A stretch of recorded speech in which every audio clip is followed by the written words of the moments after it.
நண்பர்களே, இன்றைக்கி என்ன டிஷ் செய்ய போகிறோம் பார்த்தீங்கன்னா, ஒரு நண்டு கிரேவி தான் பண்ண போகிறோம். அதுக்கு ஒரு 3/4 கிலோ நண்டு வாங்கினாங்க. க்ளீன் பண்ணி வரும்போது நம்மளுக்கு ஒரு 600 கிராம் வந்தது. இது ஒரு 4 ட்ரிப்பு தண்ணியில் அலசி நல்ல ஒரு பவுலில் எடுத்து வச்சுருக்கோம். ஓகேங்களா? இதை கிரேவி செய்கிறதுக்கு என்னென்ன பொருள்னு பார்க்கலாம் வாங்க. தக்காளி பார்த்திங்கன்னா, ஒரு பெரிய தக்காளி சின்னதாக கட் பண்ணி ஒரு பவுலில் எடுத்து வச்சுக்கோங்க. தாளிக்கிறதுக்கு கருவேப்பிலை எடுத்து வச்சுருக்கோம். அதுக்கப்புறம் நண்டு கிரேவிக்கு தேவையான அளவுக்கு உப்பு வந்து தூள் உப்பு எடுத்து வச்சுருக்கோம். இஞ்சி பூண்டு பேஸ்ட்டு வந்து நல்லா ஒரு இஞ்சி பூண்டு பேஸ்ட்டு தட்டி வச்சுருக்கோம். அதுக்கப்புறம் சின்ன வெங்காயம் பார்த்திங்கன்னா, ஒரு 20 சின்ன வெங்காயம் பார்த்திங்கன்னா நல்லா சின்னதாக கட் பண்ணியிருக்கோம். அதுக்கப்புறம் தாளிப்பு போடுறதுக்கு 3 பச்சை மிளகாய் கீறி வச்சுருக்கேன். மஞ்சத்தூள், இது வீட்டை அரைச்ச மசாலாங்க. இந்த மசாலா பொடி ஏற்கனவே நான் வீடியோவில் காட்டிருக்கேன். இதை பார்க்கணுன்னா ஏற்கனவே வீடியோவில் இருக்கிற வீடியோ பார்த்திங்கன்னா உங்களுக்கு தெரியும். ஓகேங்களா? இப்போ இந்த பொருளெல்லாம் வச்சு தாங்க ஃப்ரெண்ட்ஸ் நம்ம வந்து இன்றைக்கி நண்டு கிரேவி செய்ய போகிறோம். ஓகேங்களா? ஓகே நண்பர்களே, இப்போ நம்ம பேன் வச்சு நம்ம வந்து நண்டு கிரேவி செய்ய ஆரம்பிச்சாலும் வாங்க பார்க்கலாம்.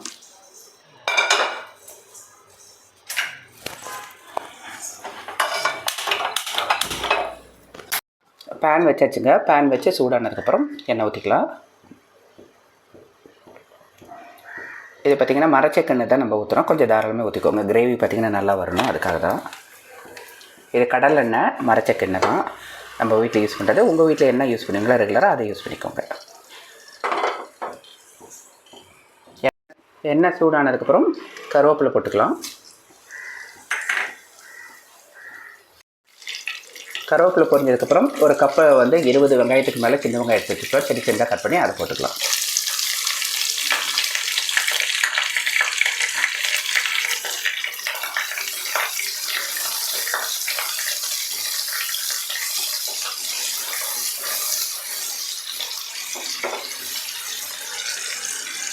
மூணு பச்சை மிளகாய் எடுத்து வச்சுருக்கோம், கீரி வச்சுருக்கோம், அதையும் போட்டுக்கலாம்.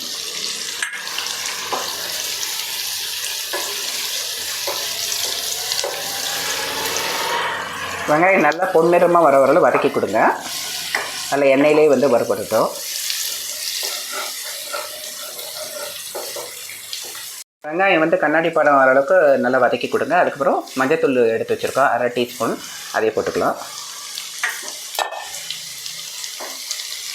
எண்ணெயிலே பார்த்திங்கன்னா மஞ்சத்தூள் நல்லா வறுபடும் போது உங்களுக்கு நல்லா அரோமா ஸ்மெல்லும் நல்லாயிருக்கும். உங்களுக்கு டேஸ்ட் வைஸ் பார்த்திங்கன்னா எந்த ஒரு டிஷ்ஷும் எண்ணெயிலே மசாலா போட்டு வதக்கும் போது உங்களுக்கு டேஸ்ட்டு நல்லாயிருக்கும். கூடுதலாக ட்ரை பண்ணி பாருங்கள் நண்பர்களே. இஞ்சி பார்த்திங்கன்னா ஒரு 1/2 இன்ச்சு, அது ஒரு விரலில் 1/2 இன்ச்சு சைஸ் தான் நம்ம எடுத்துருக்கோம். இன்றைக்கி நம்ம 600 கிராம் தான் அந்த இது நம்மளுக்கு வந்து நண்டு கிடச்சதுனால அதுக்கு தகுந்த மாதிரி தான் இஞ்சி எடுத்துருக்கோம். பூண்டு பார்த்திங்கன்னா ஒரு 15 பல் பூண்டு வந்து கட்டி வச்சுருக்கேன். உங்கள் வீட்டில் எவ்வளோ அளவுக்கு வந்து நீங்கள் கறி நண்டு எடுக்கிறீங்களோ அந்த அளவுக்கு தகுந்த இஞ்சி பூண்டு போட்டுக்கோங்க.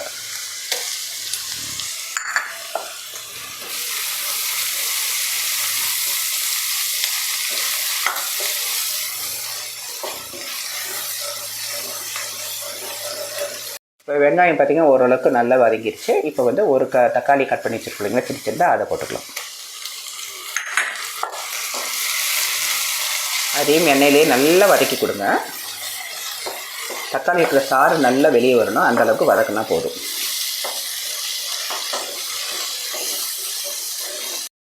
தக்காளி பார்த்திங்கன்னா நல்லா வெந்துருச்சு, வதங்கிடுச்சு பாருங்கள்.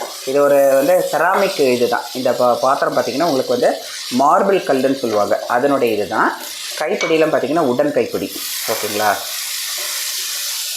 இது வந்து ஒட்டவே ஒட்டாது உங்களுக்கு பேனில் எந்த ஒரு பொருளும் தீயாமல் வரும் மெயினாக. இப்போ நம்ம வந்து கழுவி வச்சுருக்கிற நண்டை வந்து இதில் போட்டுக்கலாம்.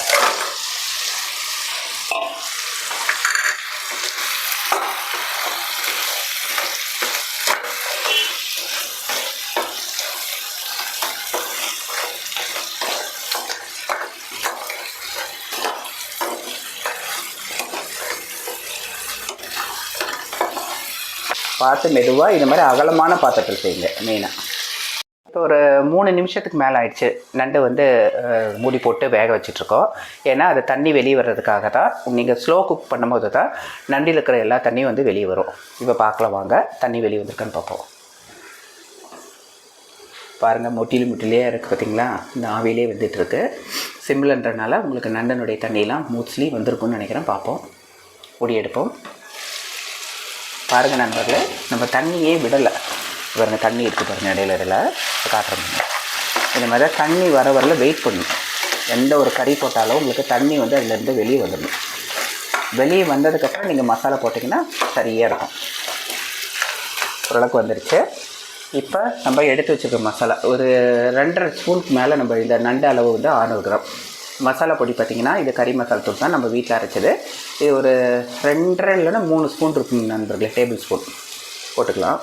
அப்படி பரவலாக தூவி விடுங்க. எல்லாத்துலேயும் போடுற மாதிரி தூவி விடுங்க, ஒரே பக்கமாக போடக்கூடாது. தூவி விட்டு நல்லா ஒரு கிண்டு கிண்டிக்கலாம். இப்போ கிண்டுறது ரொம்ப கொஞ்சம் கஷ்டம், மெதுவாக ஹேண்டில் பண்ணிக்கலாம்.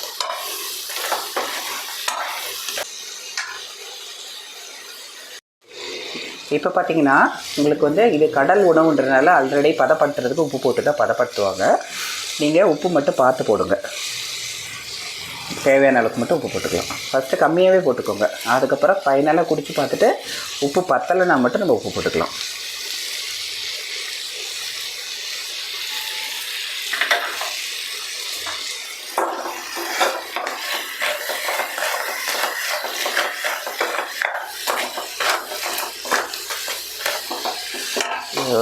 உங்களுக்கு வாட்டம் பார்த்திங்கன்னா கையில் கூட எடுத்து பண்ணுங்க. இங்கே சார் இப்படி கூட பண்ணுங்கள். அப்போ தான் அது வந்து நல்லா திருப்பி வரும். திருப்ப முடியலன்னா உங்களால் கையில் மேனேஜ் பண்ணணும்னா இந்த மாதிரி பண்ணுங்கள். குலுக்கி விடுங்க. மசாலாலாம் எல்லா பகுதியும் போய் நல்லாயிருக்கும். ஓகேங்களா? இப்போ இது வரல சிம்மில் தாங்க வச்சுருக்கோம். ஸ்டவ் என்ன ஹை ஃப்ளேமில் வைக்கல, ஏன்னா மசாலா போட்டிருக்கனால ஹை ஃப்ளேமில் வைக்கக்கூடாது. ஏன் மஞ்சள் பொடி போடும்போது நீங்கள் எண்ணெயில் போட்டிங்க, ஏன் மசாலா வந்து எண்ணெயில் போடலன்னு கேட்கலாம். ஏன்னா இந்த மசாலா பொடி எல்லாமே நம்ம வறுத்து தான் அரைச்சிருக்கோம், அதனால் கடைசியை தூவி விட்டால் போதும். ஓகேங்களா? இப்போ வந்து இந்த நண்டு வேகிற அளவுக்கு தண்ணி ஊற்றிக்கலாம்.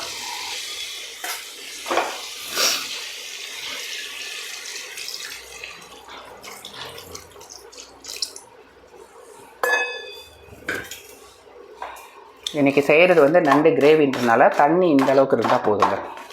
ரொம்பலாம் ஊற்றிடாதீங்க, சலசலன்னு ஆகிடும். நண்டு அதாவது முழுகிற அளவுக்கு எல்லாத்தையும் இப்படி வந்து பரவாயில்ல பரப்பி விட்ருங்க. அந்த தண்ணிக்குள்ளே முழுகிற அளவுக்கு பண்ணிவிட்டு சுற்றியில் இந்த மசாலாவெல்லாம் எடுத்து விட்ருங்க.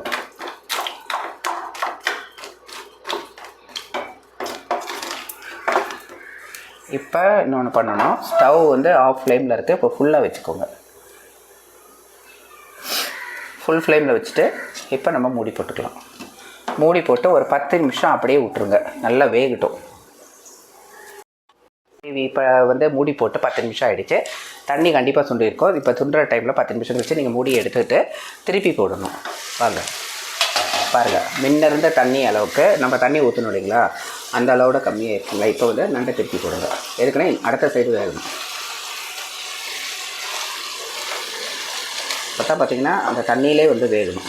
இப்போ வந்து கிரேவியே தான் சேர்க்குறோம் இல்லைங்களா, அதனால் இப்படி திருப்பி விடணும். எல்லா நண்டையும் இப்படி திருப்பி விட்டுருங்க.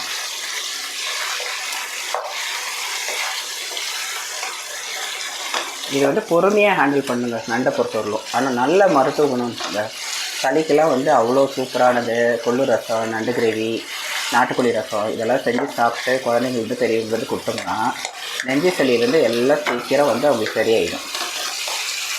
இப்போ வந்து இந்த தண்ணியிலையும் வந்து ஒரு 10 நிமிஷம் வேகட்டும். தண்ணி பத்தலைன்னா தண்ணி மட்டும் ஊற்றிக்கோங்க. தண்ணி அளவு ஓகே தான், கிரேவி தான் செய்ய போகிறோம் இல்லைங்களா, அதனால் உங்களுக்கு எசன்ஸு ப்ளஸ் தண்ணியும் வேணும். கொஞ்சம் பிசைஞ்சு சாப்பிட்ற மாதிரி எப்படின்னா கொஞ்சம் தண்ணி ஊற்றிக்கோங்க இந்த ஸ்டேஜில் கூட. இப்போ நம்ம மூடி போட்டுடலாம். நண்பர்களே, இப்போ வந்து மூடி போட்டிருக்கோம். ஆஃப்டர் 10 நிமிஷம் பார்த்திங்கன்னா சிம்மில் வச்சு அப்படியே விட்ருங்க. அதனால் ஸ்டவ்வை மாற்றிக்கலாம். நம்ம சிம்மில் வச்சாலும் சரி, இல்லை சின்ன பர்னரில் இப்படி மாற்றிக்கோங்க ஸ்டவ்வை.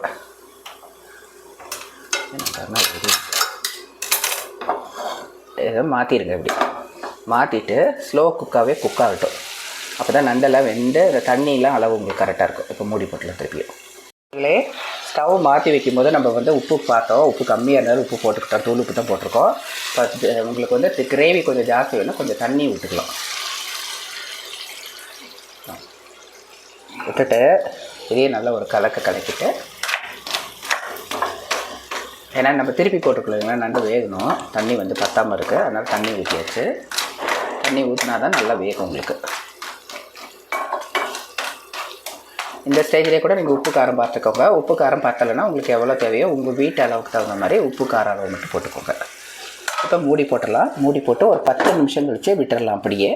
அதுக்கப்புறம் பார்ப்போம். நண்பர்களே, இன்றைக்கி நம்ம என்ன செஞ்சுருக்கோம் இந்த வீடியோ பதிவில் பார்த்திங்கன்னா, நம்ம வந்து நல்ல மருத்துவ குணம் உள்ள ஒரு நண்டு கிரேவி தான் பண்ணியிருக்கோம். இந்த நண்டு கிரேவி எதுக்காக பார்த்திங்கன்னா, ஏன் மருத்துவ குணம்னு அடிக்கடி சொல்கிறேன்னு பார்த்திங்கன்னா, இந்த நண்டு கிரேவி மட்டும் செஞ்சு சளி பிடிக்கிற டைமில்ங்க செஞ்சு சாப்பிட்டு பாருங்கள். எப்பேற்பட்ட நெஞ்சு சளியாக இருந்தாலும் இதில் வந்து நீங்கிருங்க. இது குழந்தைங்கள்ந்து பெரியவங்களுந்தோ கண்டிப்பாக விரும்பி சாப்பிடுவாங்க. அதுவும் இந்த மாதிரி சளி பிடிச்ச டைமில் வந்து நீங்கள் இப்படி செஞ்சு கொடுத்தீங்கன்னா, குழந்தைங்களுக்கு மருந்து மாத்திரையே கொடுக்க தேவையில்லைங்க. பெரியவங்களுக்கு கூட யாரும் கொடுக்க தேவையில்லை. இதுவே ஒன்றுமே போதுமான இருக்குது. இதிலே நண்டு சூப்பு, நண்டு கிரேவி இது மாதிரி செஞ்சு சாப்பிடும்போது நெஞ்சில் இருக்கிற சளியெல்லாம் நீங்கிடும். ஓகேங்களா? இந்த வீடியோவின் பதிவில் பார்த்திங்கன்னா இந்த நண்டு கிரேவியை தான் போட்டிருக்கேன். வீடியோவை எப்பயுமே ஃபுல்லாக பாருங்கள் நண்பர்களே. ஃபுல்லாக பார்த்தீங்கன்னா என்ன மாதிரி ஒரு டிஷ் எப்படி செஞ்சுருக்காங்கன்னு உங்களுக்கு தெரியும். ஓகேங்களா? என்னுடைய வீடியோ பார்த்ததுக்கு மிக்க நன்றி. தொடர்ந்து பாருங்கள். பார்த்துட்டு எப்படி கிட்ட கமெண்ட்ஸ் அண்ட் ஃபீட்பேக்ஸை ரேவதி சரவணாஸ் வேர்ல்டு சேனலுக்கு தெரிவிங்க என்னுடைய சேனல்களில். ஓகேங்களா? இன்றைக்கி வீடியோவில் இதை தான் பார்த்துருக்கீங்க. பாருங்கள் நண்டு கிரேவி எப்படி வந்திருக்கு. ஓகேங்களா? தேங்க்யூ நண்பர்களே. இன்றைக்கி நம்ம வீடியோவில் நண்டு கிரேவி டீட்டெயில்ஸ் ஃபுல்லாக போட்டிருக்கேன். பார்த்துட்டு எப்படி கிட்ட கமெண்ட்ஸ் அண்ட் ஃபீட்பேக் தெரிவிங்க. புதுசாக பார்க்குற நண்பர்கள் மறக்காமல் நம்ம ரேவதி சரவணாஸ் வேர்ல்டு சேனலில் சப்போர்ட் பண்ணுங்கள், சப்ஸ்கிரைப் பண்ணுங்கள், பெல் ஐக்கான ஆல் ஆப்ஷனை எனேபிள் பண்ணி வச்சுக்கோங்க. அப்போ தான் நம்ம போடுற எல்லா வீடியோவும் உடனுக்குடன் வரும். மீண்டும் ஒரு புதுமையான வீடியோவில் சந்திக்க அதிலிருந்து உங்களுக்கு விடைபெறுவது ரேவதி சரவணன். நன்றி.